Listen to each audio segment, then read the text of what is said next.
From my understanding of traditional Aboriginal culture, as I've seen it here in northeast Arnhem Land, domestic violence was never a feature of the original Australian culture.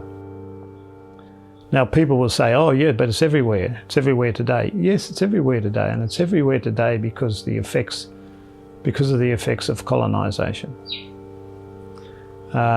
When people have been, the best term we can use is detribalised. Now, the word tribal these days has a very negative sort of meaning used by politicians and the likes to say people are becoming very tribal, very negative.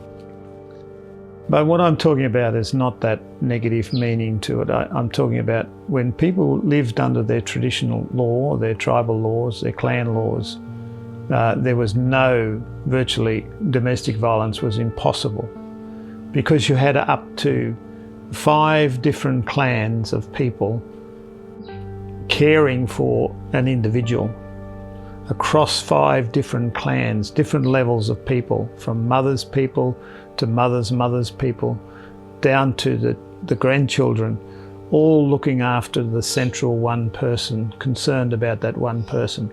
So it wasn't just my immediate family that would get worried about these sort of issues.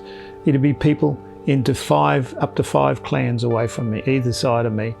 Up to 3 clans one side, 2 clans the other side would all be concerned about the rights of a woman and if any of those rights were being violated.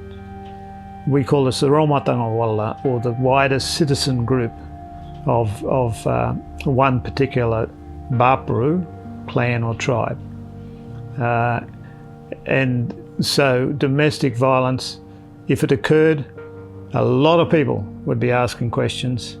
A lot of people would be stepping in and saying, hey, this is not right.